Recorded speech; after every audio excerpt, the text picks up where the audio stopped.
Bonjour à toutes et tous et bienvenue dans le podcast de l'Institut Wallon de l'évaluation, de la prospective et de la statistique, l'IWEPS, consacré à ses publications, travaux et actualités. À la présentation Aurélie Hendrix et à la technique Laurent Verly. Aujourd'hui, nous profitons du podcast pour mettre en lumière un outil développé à l'IWEPS. Il s'agit du portail de statistiques infrarégionales WALStat. Pour ce faire, nous accueillons Amandine Mazui, chef de projet WALStat, et François Guesquière, chercheur à l'IWEPS. Bonjour et bienvenue à tous les deux. Bonjour Aurélie. Bonjour Aurélie. Alors, il nous a semblé intéressant dans le contexte des prochaines élections communales en octobre de parler de cet outil d'aide à la prise de décision, de diagnostic WALStat. Alors, un outil qui est parfois encore aujourd'hui méconnu. Et donc, ce podcast est l'occasion pour nous de parcourir ensemble les types d'indicateurs statistiques et les fonctionnalités disponibles sur ce portail, qui est, je le précise, tout à fait gratuit et disponible pour toutes et tous à l'adresse walstat.iweps.be. Alors Amandine, on ne va pas refaire ici l'historique du projet, mais le portail il existe depuis plus de 10 ans maintenant et il a profité depuis de plusieurs mises à jour, que ce soit au niveau du contenu ou de la forme. Tout à fait. En 2013, on a démarré ce projet en collaboration avec le SPW et Pouvoirs locaux dans le cadre des plans stratégiques transversaux. Et l'idée était d'offrir d'abord aux communes un outil de diagnostic, donc d'avoir une série d'indicateurs clés disponibles sur les différentes thématiques de la prise de décision en Wallonie. Donc le territoire, le logement, les conditions et niveaux de vie, etc. Donc on a d'abord commencé par identifier au sein de l'IWEPS les différents indicateurs qu'on produisait de manière récurrente pour les mettre tous à disposition sur, au départ, le site de l'IWEPS sous forme de cartes, de graphiques et de tableaux directement téléchargeables. Et alors, progressivement, on a augmenté déjà le nombre d'indicateurs en allant plus largement. J'ai été rencontrer les différentes administrations, les différents organismes publics, que ce soit en Wallonie ou également au niveau fédéral, pour voir quels étaient les indicateurs dont ils disposaient, définir avec eux ceux qui étaient le plus intéressants, qu'on pouvait du coup visibiliser. Et puis, on a aussi développé progressivement des fonctionnalités en fonction des demandes des utilisateurs. Donc, c'est à ce moment-là qu'on a mis des graphiques d'évolution pour pouvoir voir comment l'indicateur, par exemple, l'espérance de vie, l'âge moyen, évoluait dans le temps. On a ajouté la pyramide des âges. On permettait aussi de faire des comparaisons entre sa commune et les autres communes, que ce soit les communes limitrophes ou aussi des niveaux d'agrégation supérieurs. Donc, comparer sa commune à son arrondissement, à sa province, à la région.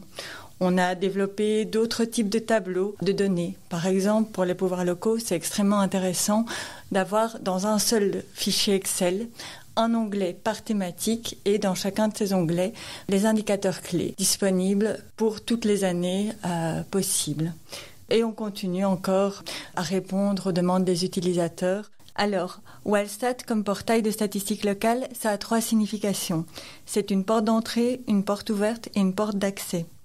Porte d'entrée privilégiée pour toute personne qui cherche des statistiques locales sur la Wallonie.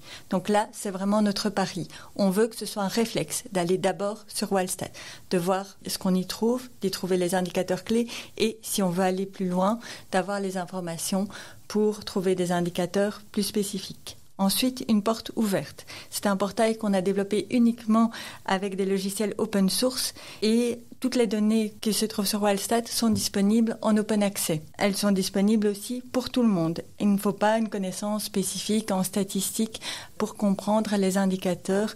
Ils sont assez auto-explicatifs et ils ont toujours une petite définition. Enfin, c'est une porte d'accès dans le sens où c'est une vitrine de ce qui existe comme statistiques en Wallonie et via les liens utiles, on a les infos pour aller sur les portails plus spécialisés. L'objectif principal de WALStat, c'est vraiment d'offrir un outil de monitoring dans le temps et monitoring dans l'espace. Ça veut dire qu'on va y privilégier des indicateurs qui sont disponibles de manière récurrente, souvent annuellement, et pour l'ensemble des communes wallonnes. Et cela va permettre une utilisation multiple, que ce soit par les pouvoirs locaux, par les administrations, par les cabinets ministériels, les associations, les chercheurs, les étudiants, les citoyens, qui vont y trouver différentes représentations graphiques, cartographiques et les données sous différents formats pour répondre à leurs besoins. Oui, donc là, vous venez de nous parler de la manière dont vous choisissez quels indicateurs vous reprenez dans le portail. Alors justement, au niveau des thématiques abordées, le catalogue d'indicateurs disponibles, il est très varié. Concrètement, pour les personnes qui nous écoutent, quels indicateurs peuvent-elles trouver sur Walstat, Amandine ?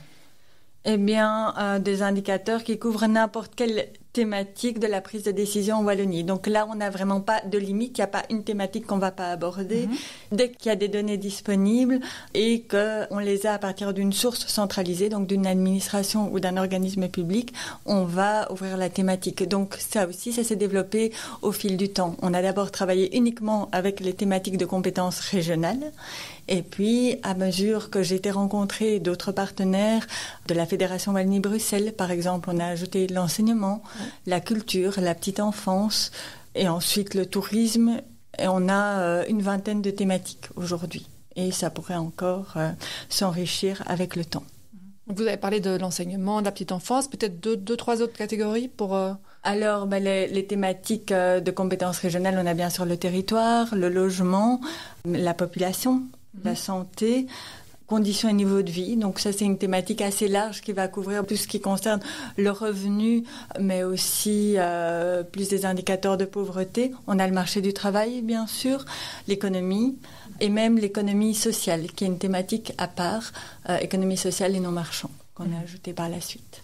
Okay. Alors évidemment, nous invitons les personnes qui nous écoutent à se rendre sur le portail pour visualiser ce dont on va parler maintenant, mais pourriez-vous peut-être nous expliquer les fonctionnalités qui me sont offertes sur le portail, ce que je peux trouver et faire sur l'indicateur de mon choix? Tout à fait. Donc déjà, comme vous l'avez dit tout à l'heure, on accède à Walstat en tapant l'adresse Walstat, mais aussi à partir de n'importe quel navigateur, y compris sur son smartphone, on y arrive. Et alors, on a le choix. On peut faire une recherche par indicateur, par entité, donc si je m'intéresse à une commune en particulier, ou aussi par mots-clés. Donc si j'ai une idée de ce que je cherche, mais que je ne sais pas nécessairement dans quelle thématique je vais le trouver, je peux faire de cette manière-là. Une fois que j'ai choisi un indicateur, disons par exemple l'âge moyen, je vais arriver par défaut sur une carte de toute la Wallonie au niveau communal qui va me donner les données les plus récentes disponibles sur l'âge moyen et qui va pointer vers une commune ad hoc. Alors, à ce moment-là, je vais pouvoir changer d'onglet, donc quitter l'onglet cartographie pour aller dans l'onglet évolution.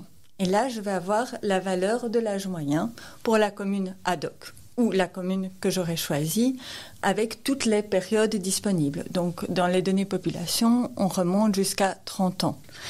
Alors, si je veux, par exemple, comparer l'âge moyen de ma commune à celle de la région, pas de souci, je sélectionne la région dans les entités à comparer. Et je peux comparer plusieurs entités à la fois. J'ai un troisième onglet qui s'appelle distribution et qui va reprendre un graphique où je vais avoir toutes les entités du niveau que j'ai choisi. Donc ici, je suis au niveau communal. Je vais avoir la valeur de l'âge moyen pour les 262 communes wallonnes et en rouge, la commune que j'ai choisie. Et donc, je vais pouvoir voir finalement, est-ce que son âge moyen est plutôt faible ou plutôt élevé.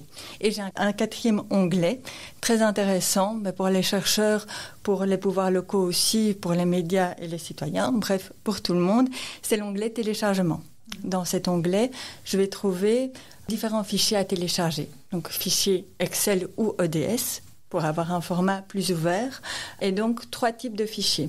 Un fichier qui s'appelle « Pour toute la Wallonie » où je vais avoir la valeur de mon indicateur, donc ici l'âge moyen, pour toutes les entités. Donc, toutes les communes, provinces, arrondissements, zones de police, etc. Un onglet par période. Donc là, c'est vraiment celui qui veut couvrir toute la Wallonie. Un deuxième fichier qui est plutôt orienté pouvoirs locaux, j'en ai parlé tout à l'heure, c'est un onglet par thématique avec les indicateurs clés de la thématique pour la commune. Indicateurs historicisés. Donc là, c'est vraiment le fichier, je veux tout savoir sur ma commune, je vais télécharger ce fichier-là.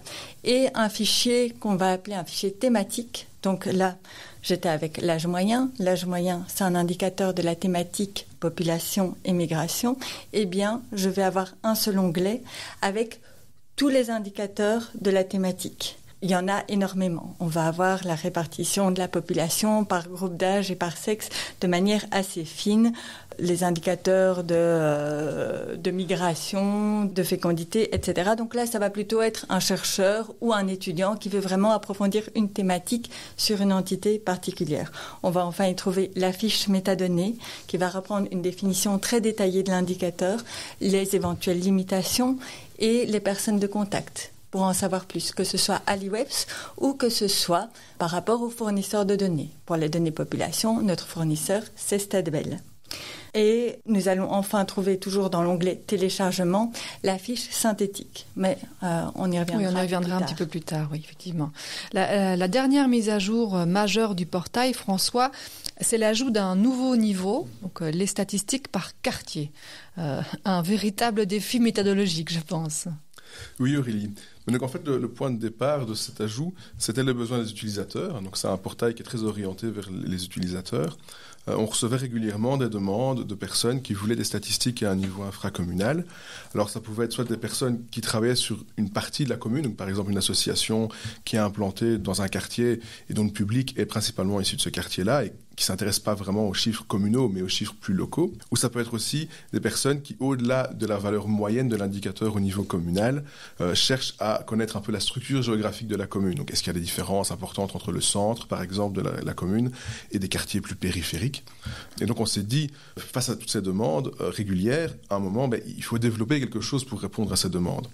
Donc on a développé des quartiers statistiques pour pouvoir publier des données à un niveau infracommunal.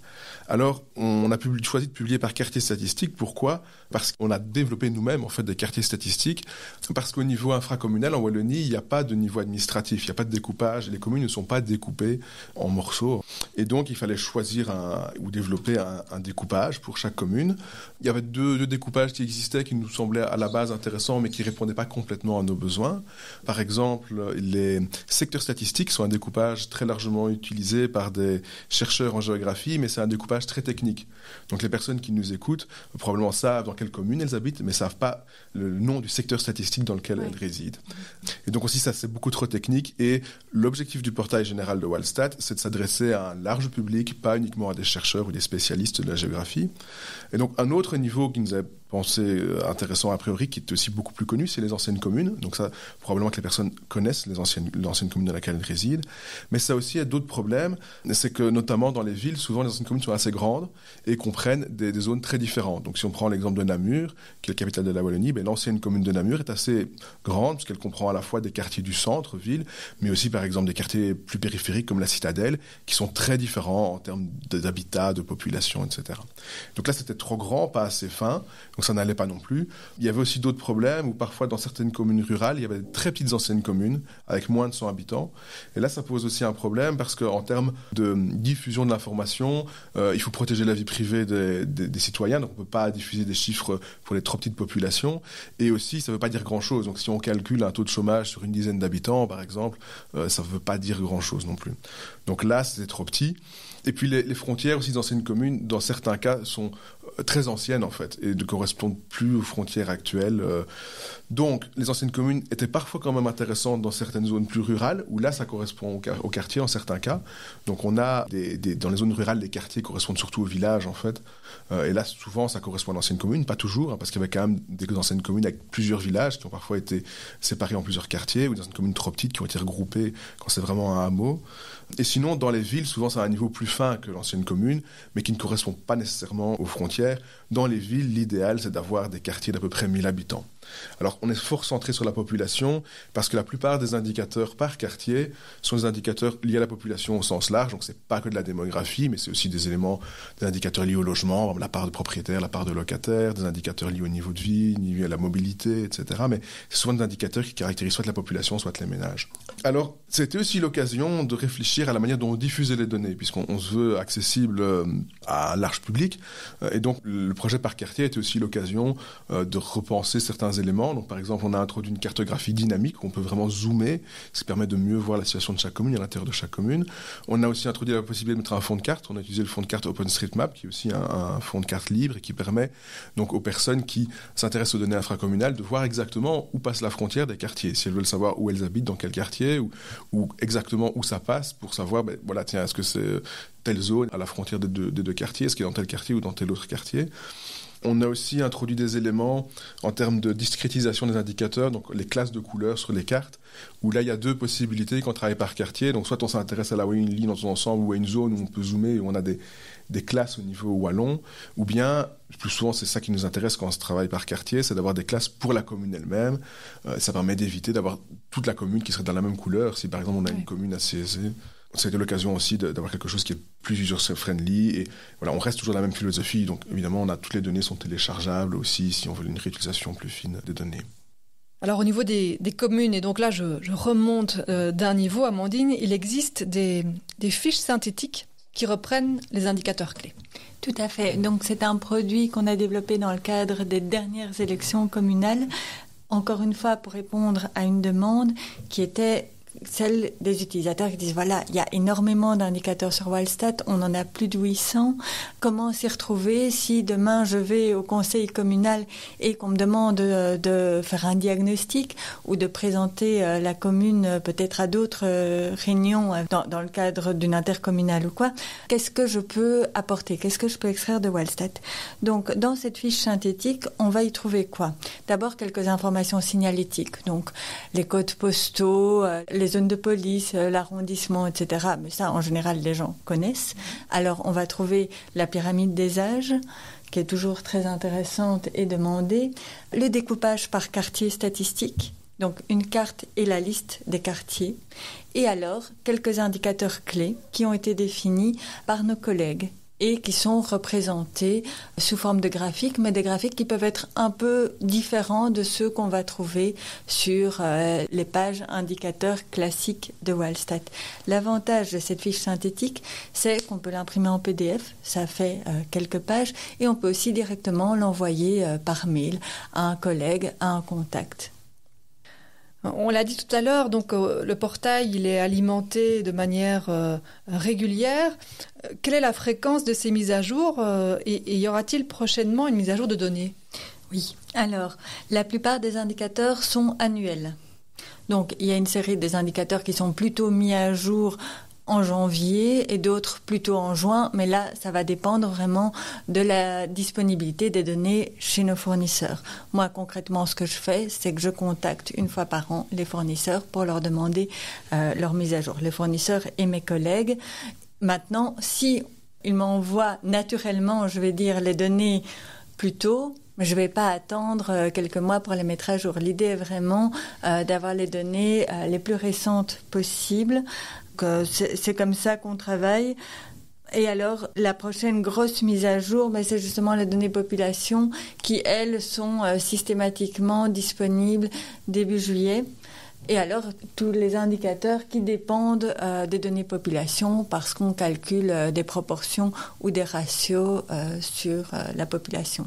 Par exemple, les bénéficiaires du revenu d'intégration sociale, eh bien, on va pas seulement mettre le nombre de bénéficiaires, mais on va mettre la proportion parmi les 18-24 ans. Donc pour ça, on a besoin d'avoir la population au 1er janvier. François, pour conclure peut-être? Je pense qu'il faut retenir de Wildstat que c'est un projet qui est dynamique et en constante évolution et qui se nourrit en fait des suggestions des utilisateurs. Donc un conseil, c'est aller sur le portail, regardez-le, et si vous avez des demandes, des suggestions, que ce soit en termes d'indicateurs, de contenu, de format de diffusion, n'hésitez pas à nous contacter. On verra ce qu'on peut faire, on ne peut pas tout promettre, mais c'est vraiment intéressant pour nous de recevoir un feedback en fait de la part des utilisateurs. Oui. Merci Amandine Mazui et François Guesquière de nous avoir décrit ce portail qui est donc disponible depuis la page d'accueil du site de l'IWEPS ou directement via l'adresse wildstat.iweps.be. Je vous invite à le parcourir et je vous dis à bientôt pour un nouveau numéro du podcast de l'IWEPS.